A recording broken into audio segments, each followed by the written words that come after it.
네, 안녕하세요 여러분들 반갑습니다. 대기업의 권혁철입니다. 제가 이 재룡전기 저번 영상에서 3분기 실적이 2분기 대비 반토막이 날 가능성을 예상한다라고 했었었죠. 그런데 여기서 의문을 좀 가지시는 분들이 계시더라고요. 이 9월 실적이 반영이 안 된 것이 아니냐. 여기서 저는 이렇게 답변을 드릴 수가 있을 것 같습니다. 현재 이 9월 실적이 집계가 되어 있지 않지만 사실 9월 실적이 반영이 되어도 2분기보다는 좀 낮을 것으로 예상을 하고 있습니다. 제가 왜 이렇게까지 생각을 하는지 말씀을 드릴 거고, 그런데 이번에 이 노르웨이 국부펀드에서 다시금 지분 매수가 들어왔습니다. 과연 노르웨이 국부펀드 지분 매수가 이 재룡전기에게 호재로 작용을 할 수가 있는지 함께 살펴보죠. 그리고 항상 말씀을 드리지만 여러분들께서도 이 재룡전기 이것 하나만큼은 좀 궁금하다라고 하신다면 댓글 꼭 남겨주세요. 다음 영상에서 말씀드려보도록 하겠습니다. 그럼 본론으로 바로 들어가 보도록 하죠.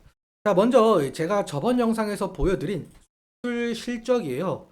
여기 광진구로 검색을 하는 결과는 모두 재룡전기라고 볼 수가 있겠는데 지금 3분기 수출 실적까지 1,513억이 나왔죠. 분기별로는 1분기 4,180만 달러, 2분기에는 4,979만 달러, 그리고 3분기에는 2,321만 달러를 기록을 했죠. 이것만 보자면 2분기 대비 실적이 약화된 것을 좀 볼 수가 있겠는데, 근데 이것은 9월 실적이 반영이 안 된 것으로 보이고 있어요. 월별로 좀 따져보자면 이 9월 달 집계가 아직 안 된 것을 우리가 확인을 할 수가 있습니다. 하지만 이 9월 달 실적 집계가 되어도 2분기보다는 낮을 가능성이 상당히 높을 것 같은데요. 왜 그러냐면 여기 8월 수출 금액이 이 7월에 비해서 상당히 낮은 것을 볼 수가 있어요. 2분기보다 이 3분기 실적이 더 높게 되려면 못해도 1,500만 달러가 9월 달에 수출이 진행이 됐어야 합니다. 그런데 8월부터 급격하게 낮아진 수출 실적. 이 과연 9월 달 실적이 집계가 되어도 2분기 실적에 좀 근접을 할 수가 있다라는 의문이 생기더라고요. 그래서 저는 이렇게 생각을 하고 있습니다. 분기보다는 실적이 매우 낮을 가능성이 있을 것 같다. 이러한 점으로 이 주가의 반응이 될 가능성도 생각을 해봐야 될 것 같은데요. 그런데 여기서 여러분들도 공시 보셨을 거지만 노르웨이 국펀드에서 이 재룡전기의 지분을 늘렸습니다. 무려 18만 5천 주를 장내 매수하면서 5%에서 6.29%로 약 1.16%더 지분을 매입을 한 거죠. 과연 이 노르웨이 국펀드는 재룡전기를 어떠한 이유로 했을지 제가 많이 서치를 해봤거든요. 제가 서치를 해본 결과 노르웨이 국부펀드는 올해 초창기부터 한국 주식 등을 확대를 했더라고요. 보통적으로 이 성장 산업에 많은 관심을 갖다라고 한답니다. 삼성전자, SK하이닉스, 현대차, 네이버 뭐 등등등 성장 산업 위주로 포트폴리오를 구성을 한 것으로 보이고 있죠. 그렇다라는 뜻은 지금 현재 노르웨이 국부펀드에서 이 재룡전기를 성장 산업으로 보고 있지 않나라는 판단 내릴 수가 있겠죠. 실제로 AI 산업 발달로 인해서 전기와 변압기 부족 현상이 두드러지게 나타나고 있는데요. 여기 뉴스 잠깐 보자면 이 국제 에너지 기구에 따르면 2020년도 전 세계 데이터 센터의 전력 소비량은 세계 전체 전력 수요의 2%에 해당하는 460테라와트였다. 하지만 AI 산업이 발달하면서 2026년에 들어서는 620에서 1050테라와트시까지 늘어날 전망이라고 한답니다.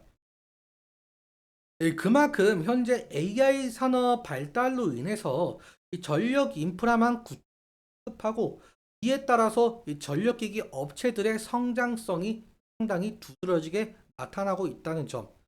그래서 노르웨이 국부펀드가 이 재룡전기에 지분 매입을 좀 하고 있지 않나라는 판단을 내릴 수가 있을 것 같고요. 아무튼 전 세계 최대 이 국부펀드가 재룡전기를 좀 눈여겨보고 있다는 점에서 상당한 호재로 작용할 수가 있을 것 같습니다. 실제로 오늘 이러한 공시가 나오고 나서 이 재룡전기의 주가 상당히 급등을 하고 있는 상황인데요. 그러면 기술적인 측면 좀 짧게 보도록 하죠. 현재 재룡전기 6.19% 상승을 하고 있는데요. 아래 꼬리가 좀 길게 나온 것을 우리가 확인할 수가 있죠. 시가는 1%에서 시작을 했다가 저가 부근 마이너스 1.67%까지 내려왔었지만 다시 노르웨이 국부펀드에서 매수를 했다는 공시가 나오고 나니까 이렇게 많은 상승을 좀 돋보이고 있는데 1분봉으로 좀 잠깐 보도록 할게요. 1분봉으로 보자면 9시 39분에 저가를 좀 찍고 지속적으로 우상향을 하고 있는 그림을 우리가 볼 수가 있습니다. 다시 일봉으로 돌아와서 일단적으로 우리가 지켜봐야 될 지지라인 같은 경우는 여기 1일선과 3일 이평선이 만나는 구간이라고 말씀을 드릴 수가 있겠고, 실제로 이 구간에서 이 기간 조정이 지속적으로 나오고 있는 것을 우리가 볼 수가 있을 것 같습니다.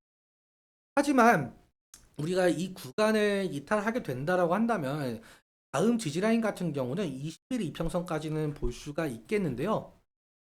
구간이죠. 그리고 20일 평선까지 이탈하게 된다라고 한다면 다음 지지라인 같은 경우 여기 240일 이평선이 될 수가 있을 것 같습니다.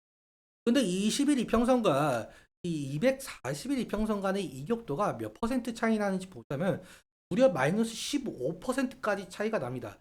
그렇다 보니까 20일 이평선을 이탈하게 된다라고 한다면 리스크적인 관리는 필요할 것 같다라는 말씀가 있겠고, 그리고 우리가 다음 저항 라인도 봐야 돼요. 아무리 이렇게까지 6%까지 상승을 했다라고 해도 분명히 저항대가 있을 거거든요. 이 저항대 라인 같은 경우 여기 120일 이평선과 60일 이평선이 만나는 구간이 될 수가 있을 것 같습니다. 그래서 이 구간을 강한 거래 대금을 통해서 돌파를 해 준다라고 한다면 여기 예전 신고가까지 올라갈 가능성은 상당히 높겠지만 이 구간 돌파를 해주지 못한다라고 한다면 이 구간에서 횡보를 할 가능성이 있겠죠. 그래서 이러한 점들 모두 염두에 두셔야 된다라는 말씀 드릴 수가 있겠고, 수급적인 측면도 잠깐 살펴보도록 하겠습니다. 수급을 좀 보자면 외국인이 좀 계속적으로 들어오고 있는 모습을 우리가 확인을 할 수가 있어요. 외국인이 매수가 되고 있는 상황이고, 이 기관에서는 좀 왔다 갔다 거리는 선을 좀 보고 있다. 특히 투신과 연기금에서 좀 매도 물량이 상당히 나오고 있다는 점. 하지만 보험사에서 전부 받아주고 있는 모양새로 보이고, 다행이라고 한다는 점은 개인에서의 매도 물량이 어느 정도 나오고 있다는 점. 개인의 매도 물량이 있다라는 뜻은 결국에 악성 매물이 좀 소화가 되고 있다는 과정이니까, 이러한 점에 있어서는 개인의 매도 물량은 어느 정도 좀 긍정적으로 우리가 바라볼 수가 있을 것 같다라는 말씀 드릴 수가 있을 것 같습니다. 아무튼 이렇게 수급적인 측면도 매일같이 확인해 보는 것이 중요 투자 포인트 중 하나가 될 가능하다 말씀을 드릴 수 있을 것 같고요. 오늘은 제가 이렇게 말씀을 끝맺음을 하겠는데, 오늘 제가 말씀을 드렸던 내용들이나 아니면 차트적인 부분들에 대해서는 개인적인 견해가 상당히 녹아들어 있기 때문에 여러분들의 주관적인 견해와 함께 투자를 현명한 선택하셨으면 좋겠습니다. 오늘도 시청해주셔서 감사하고 지금까지 대이연 멘토 권혁수였습니다. 감사합니다.